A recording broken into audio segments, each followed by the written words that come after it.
Em nome do Pai que me criou, em nome do Filho que me resgatou, em nome do Espírito Santo que me santificou. Divina vontade, reina na minha vontade.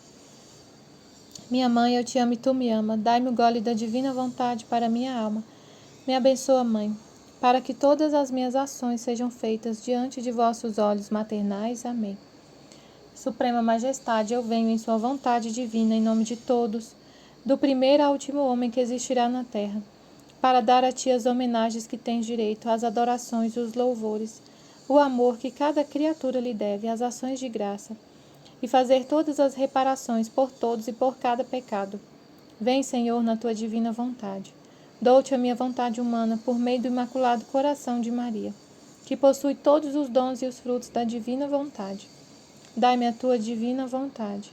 Vem, divina vontade, nesta ação que estou a fazer e em todas as ações que eu farei durante este dia.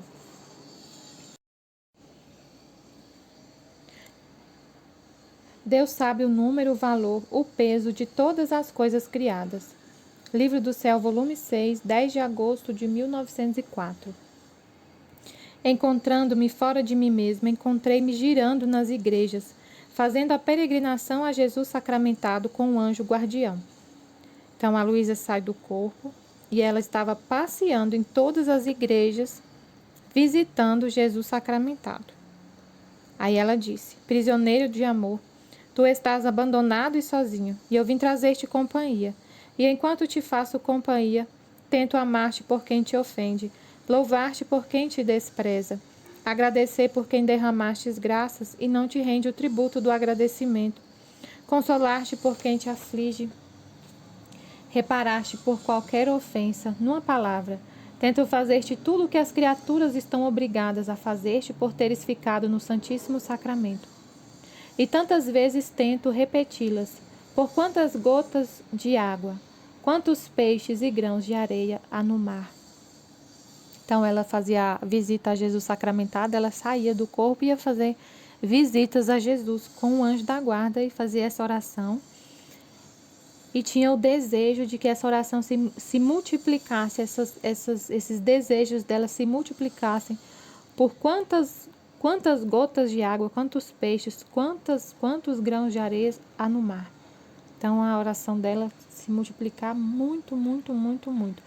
Aí eu lembrei do trecho que Jesus fala que a nossa vontade é muito, a que nos assemelha mais a Deus, porque o que a gente deseja, esse ato do nosso desejo fica guardado. A nossa vontade é como se fosse uma caixa, onde a gente guarda. Nós temos na terra a caixa para guardar nossas coisas, organizar nossas coisas, guardá-las, e a nossa alma tem a nossa vontade para guardar os nossos atos. Então, tudo que a Luísa fez e tudo que a gente faz e deseja fica guardado na nossa vontade, os nossos atos. Então, e a nossa vontade, aí Jesus fala, o que você não pode fazer com os olhos, com as mãos, você pode fazer com a vontade. Então, ela não podia fazer a oração por quantas gotas de água há no mar, né? Ela nem sabe quantas gotas de água há no mar, então se ela tivesse que fazer tantas vezes por tantas gotas, ela não saberia e seria impossível. Ela ia ficar a vida inteira e não ia conseguir fazer. Mas só Jesus aceita o desejo e a vontade que ela teve de fazer. Por quantas gotas de água há no mar. Aí nisso, quando ela falou assim, eu desejo fazer por quantas gotas de água há no mar, e ela viu a imensidão do mar. A minha vista não pôde abranger. Aí, enquanto dizia isto, diante de minha mente, puseram-se todas as águas do mar.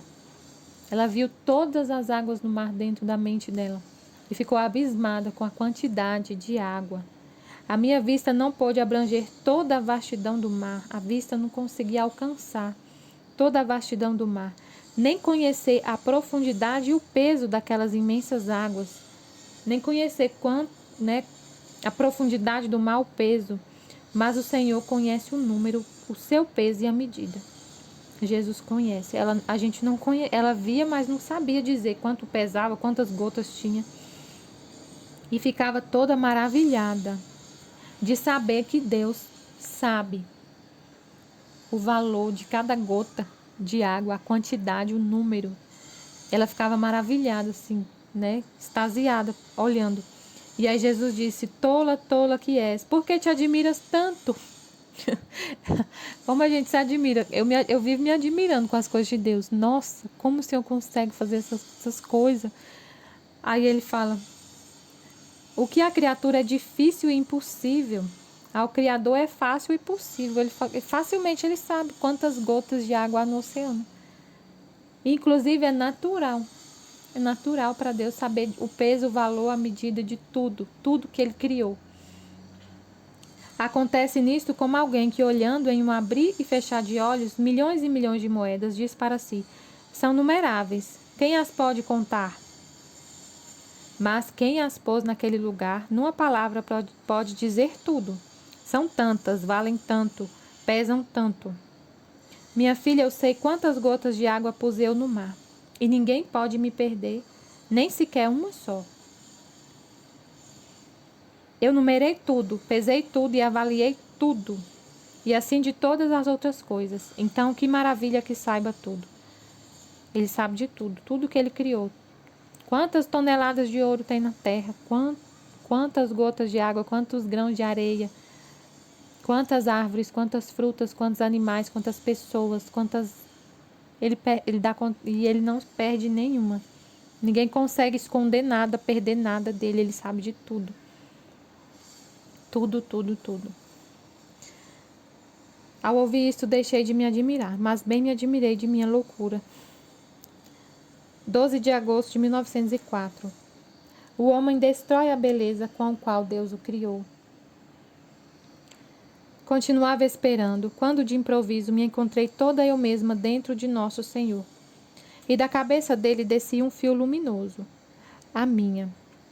Da cabeça de Jesus descia um fio luminoso, a cabeça de Luísa, que me amarrava toda para ficar dentro de Jesus.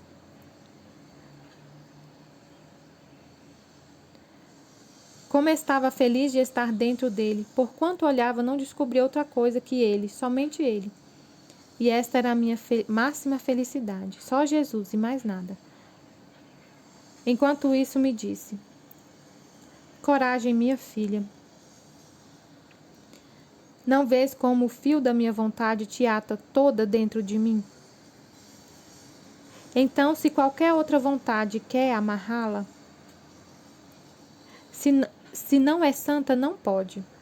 Porque estando dentro de mim, se não é santa, não pode entrar em mim. Coragem, minha filha, não vês que o fio da minha vontade te ata dentro de mim?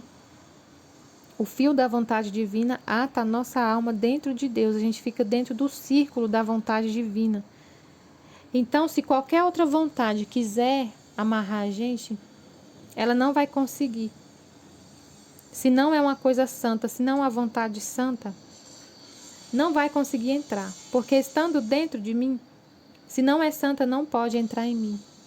Se a gente já está amarrado na vontade de Deus, né, vivendo já na vontade de Deus, já destruiu nossas paixões e vive na vontade de Deus, amarrado a Jesus, dentro dele, nada que não é santo pode entrar, porque nele não entra nada que não é santo.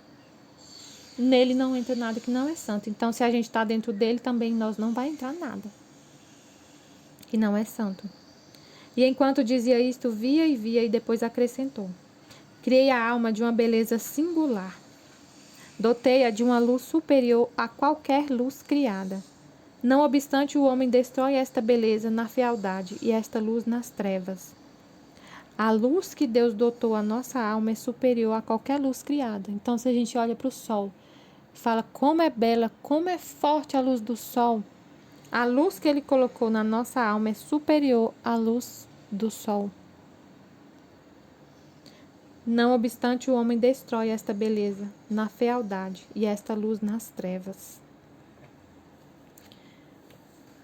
A alma, quanto mais golpes da cruz a abatem, tanto mais luz adquire.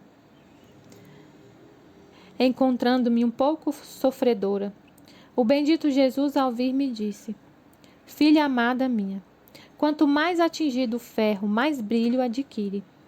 E ainda que o ferro não tivesse ferrugem, os golpes servem para mantê-lo brilhante e sem pó.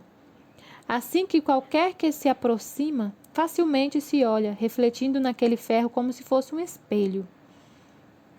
Assim a alma, quanto mais os golpes da cruz a abatem, tanta luz adquire e se mantém limpa qualquer mínima coisa, de modo que qualquer que se aproxima se olha dentro como se fosse espelho. E naturalmente, sendo espelho, faz seu ofício, isto é, de fazer ver se os rostos estão manchados ou limpos, se bonitos ou feios. E não só isso, senão que eu mesmo me deleito de ir a me olhar nela, pois não encontro nela nem pó nem outra coisa que me impeça de fazer refletir nela minha imagem. Por isso a amo sempre mais. O ferro, né? Quando a gente usa alguma coisa para polir o ferro. Quanto mais você... Um objeto de metal. Vamos pensar num objeto de metal. Um alumínio, aquela pia, né? Aquela pia que a gente lava a louça de alumínio ou fogão. Quanto mais a gente limpa ele, né? Mais ele fica brilhante, né? Tira toda a sujeira e a gente consegue se refletir a nossa imagem. Ele vira um espelho. O que era, às vezes o fogão tá sujo, muito sujo, muito sujo, muito sujo, né? Acabou de fazer comida, tá imundo. E a gente limpa, aí ele fica um pouquinho embaçado. Quanto mais a gente passa mais produto com pano mais limpo, vai lá e limpa e vai ficando cada vez mais brilhante, até você conseguir transformar ele no espelho. Ele fica brilhante igual um espelho e você consegue ver sua imagem lá no fogão. Assim é a alma. A alma, quanto mais a cruz nos atinge, quanto mais o sofrimento nos atinge, o sacrifício nos atinge, mais a nossa alma é limpa, purificada. A purificação acontece no sofrimento. Deus e a dor são inseparáveis, então o sofrimento é Deus. E Ele vai te purificando, purificando, purificando, até você se tornar um espelho, onde Ele vai se refletir, Ele vai se ver, né? Ele vai olhar para sua alma e vai se ver, porque você virou um espelho. E as outras pessoas também. Tanta luz adquire e se mantém limpa qualquer mínima coisa, de modo que qualquer que se aproxima se olha dentro como se fosse espelho. E naturalmente, sendo espelho, faz seu ofício. A alma faz um ofício de espelho no mundo. Todo mundo que se aproxima faz ver se os rostos estão manchados ou limpos, se bonitos ou feios. E não só isso, senão que eu mesmo me deleito. A alma que recebe tanto esses golpes faz um ofício de espelho para todos. Todos que se aproximam dessa alma vão se ver e enxergar suas próprias manchas. Então, assim, para entender melhor isso, a luz que a gente reflete, a luz que a alma reflete, faz com que a pessoa se veja como ela é. Então a gente às vezes a gente fica assim tão preocupado, né, com a conversão de uma pessoa, né? Você pensa assim: "Ah, eu queria tanto que alguém da sua família se converta". E aí, se você se transforma nesse espelho, naturalmente a pessoa que está perto de você vai se purificando também, porque ela vai se ver nesse espelho. Divinamente acontece esse processo. Claro que às vezes Deus vai te usar para falar com essa pessoa, e o que você falar, você sendo esse espelho, vai fazer esse efeito de purificação na pessoa. Então o que a gente tem que preocupar é com purificar a nossa alma. Se a gente, por exemplo, está a nossa família, você começa você se converte, aí você quer converter todo mundo. Assim que você se converte, eu tive isso. Quero que todo mundo pense igual eu, todo mundo age igual eu, todo mundo reze igual eu. No início, quando a gente descobre, né, esse mundo espiritual, Eu ainda não conhecia a divina vontade. E eu queria que todo mundo fosse igual eu. Isso é vontade humana. Era um desejo meu, né? Mas com o tempo eu fui descobrindo. Eu tenho que buscar a santidade. Eu buscar a santidade. Eu pensar em mim. Não é egoísmo. Mas que através de mim, eu vivendo desse jeito, eu purificando a minha alma e me tornando esse espelho, as outras pessoas que estão ao meu redor vão se purificar com o tempo. E eu vi isso acontecer. Eu vi isso acontecer na minha família. Né? Então, primeiro que às vezes nós temos eu olhava muito para o outro e não olhava para mim. Como diz no Evangelho, né? Você tirar primeiro a trave do seu olho para depois tirar do seu irmão. Primeiro você. Você está julgando as pessoas, mas eu estava julgando, sendo que eu estava totalmente manchada. Totalmente manchada.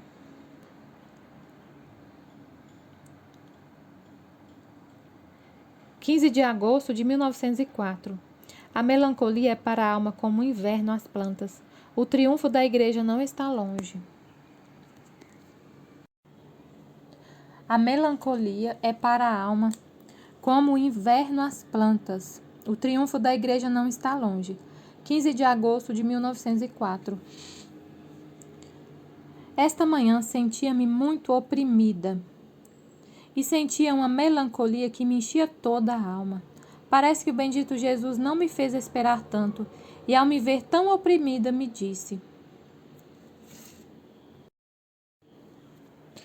minha filha, o que tem com esta melancolia? Não sabes tu que a melancolia é para a alma como o inverno para as plantas, que as despoja de folhas e as impede de produzir flores e frutos? Tanto que se não viesse a alegria da primavera e do calor, as pobres plantas ficariam desativadas e terminariam por secar-se. Assim é a melancolia a alma, a despoja da frescura divina, que é como chuva que lhe faz reverdecer todas as virtudes. A inabilita para fazer o bem, e se o fizer, fá-lo-á cansativamente e quase por necessidade, mas não por virtude. Impede-a de crescer na graça, e se não se agita com uma santa alegria, que é uma chuva primaveril que dá em brevíssimo tempo o desenvolvimento às plantas, terminará por secar-se no bem. Melancolia é uma tristeza profunda, um desânimo, um tédio, uma vontade de não fazer nada, só que uma vontade assim que te entristece, uma falta de vontade que te entristece, uma tristeza sem motivo, desânimo, apatia. A melancolia, se ela pode, eu lendo aqui sobre melancolia, ela, quando a melancolia está muito grave, que a pessoa está sempre melancólica, pode se agravar para depressão. Então, um distúrbio do humor, né? Então, o contrário de melancolia é um estado de alegria.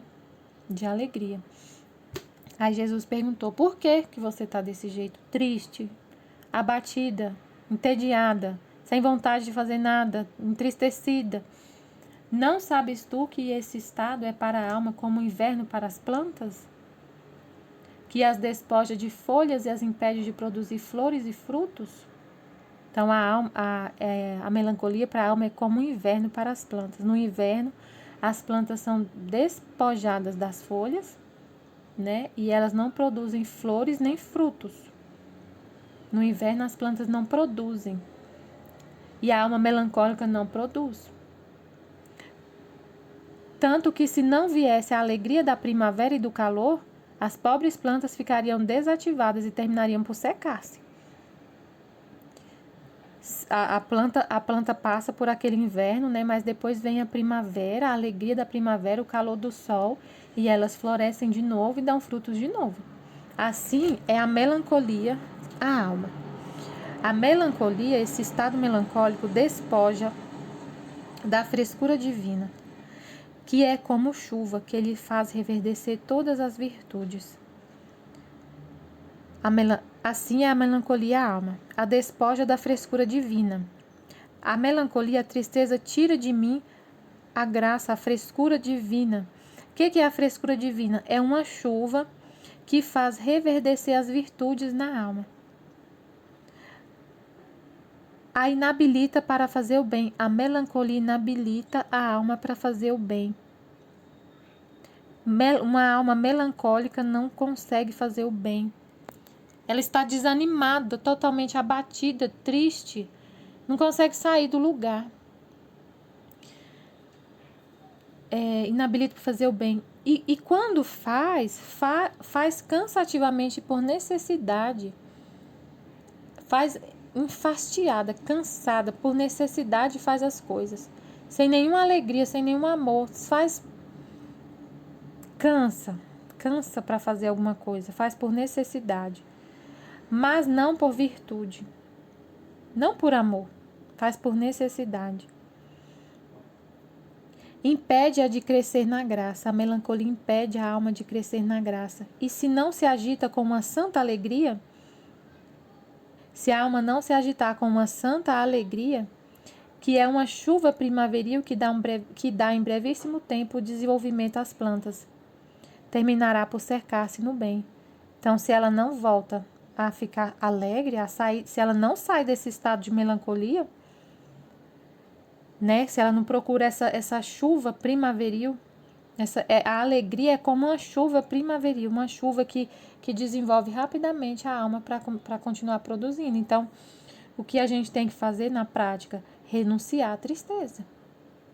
Renunciar à tristeza. Não dá assunto para a tristeza, para a melancolia.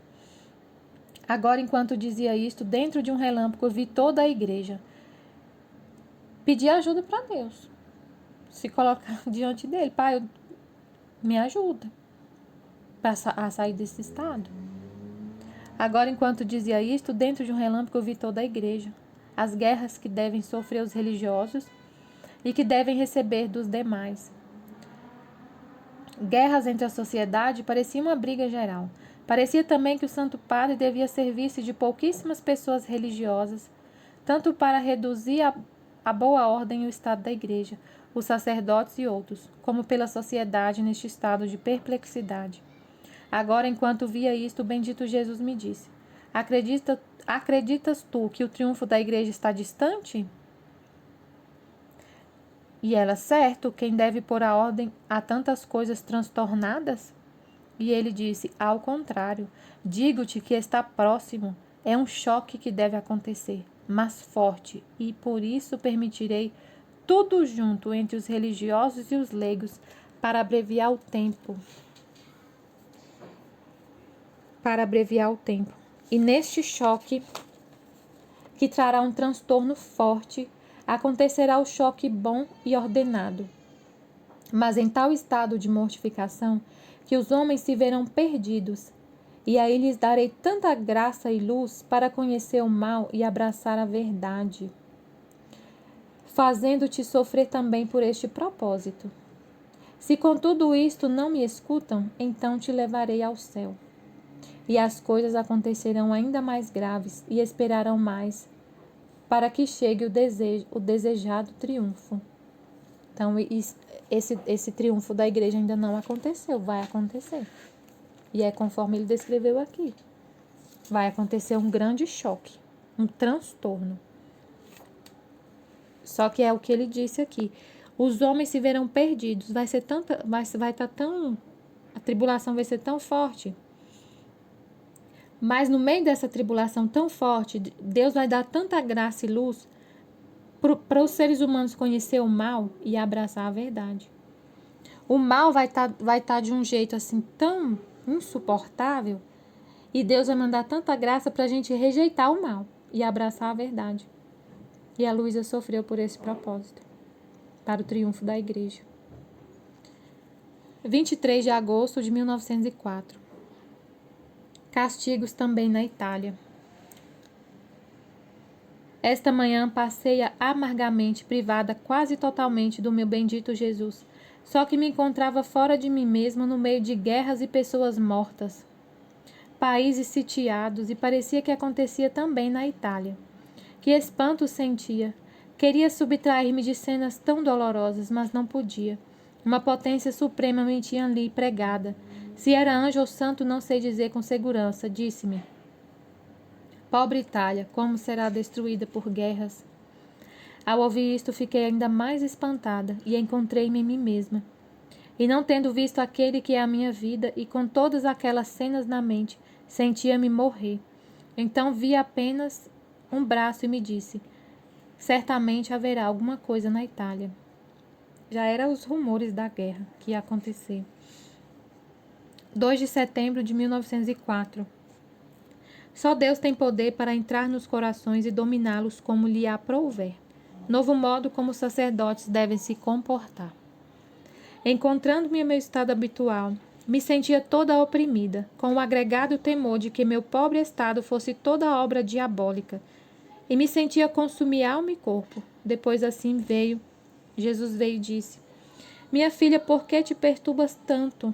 Não sabes tu que se unirem todas as potências diabólicas não podem entrar dentro de um coração e tomar domínio dele, a menos que a própria alma, por sua própria vontade, lhes dê a entrada. Só Deus tem este poder de entrar nos corações e dominá-los como lhe aprouver. O demônio não tem autorização. O demônio não pode dominar um coração, a menos que a pessoa, por própria vontade, lhes dê a entrada. A menos que você queira e convide e permita que ele entre e domine seu coração, o inimigo. Mas Deus pode. Não sabes tu que se podia unir todas as potências diabólicas, que eles não podem entrar dentro de um coração e tomar domínio dele. Quem está dominado pelo demônio é porque deixou, permitiu, quis com a própria vontade. Só Deus tem este poder de entrar nos corações e dominá-los como lhe aprouver. Deus pode fazer isso, do jeito que ele quiser, dominar um coração. Então, hoje mesmo a gente falou sobre isso, que Deus transforma os corações. E quando a gente se propõe a viver na santidade, Deus vai transformando o coração das pessoas ao redor, da família, do esposo, dos filhos. A graça vai entrando nos corações. Deus tem esse poder. E ela disse: Senhor, por que me sinto consumir alma e corpo quando me privas de ti? Não é porventura este o sopro diabólico que penetrou na minha alma e que assim me tenta? E ele: antes te digo que é o sopro do Espírito Santo, que soprando sobre ti continuamente te tem sempre acesa e te consome por amor seu. Ela estava falando que era o sofrimento dela era diabólico, da privação. É o Espírito Santo purificando, ela está sendo purificada no amor. Purificado, o sofrimento que purifica. Depois disso, encontrei-me fora de mim mesmo e vi o Santo Padre assistido por Nosso Senhor, que estava escrevendo um novo modo como devem comportar-se os sacerdotes, o que devem fazer e o que não devem fazer, para onde não devem ir, e impunha castigos a quem não se submetia à sua obediência. Estivemos e sempre estaremos reunidos em nome do Pai, do Filho e do Espírito Santo. Amém. Fiat Jesus, eu confio em vós. Amém.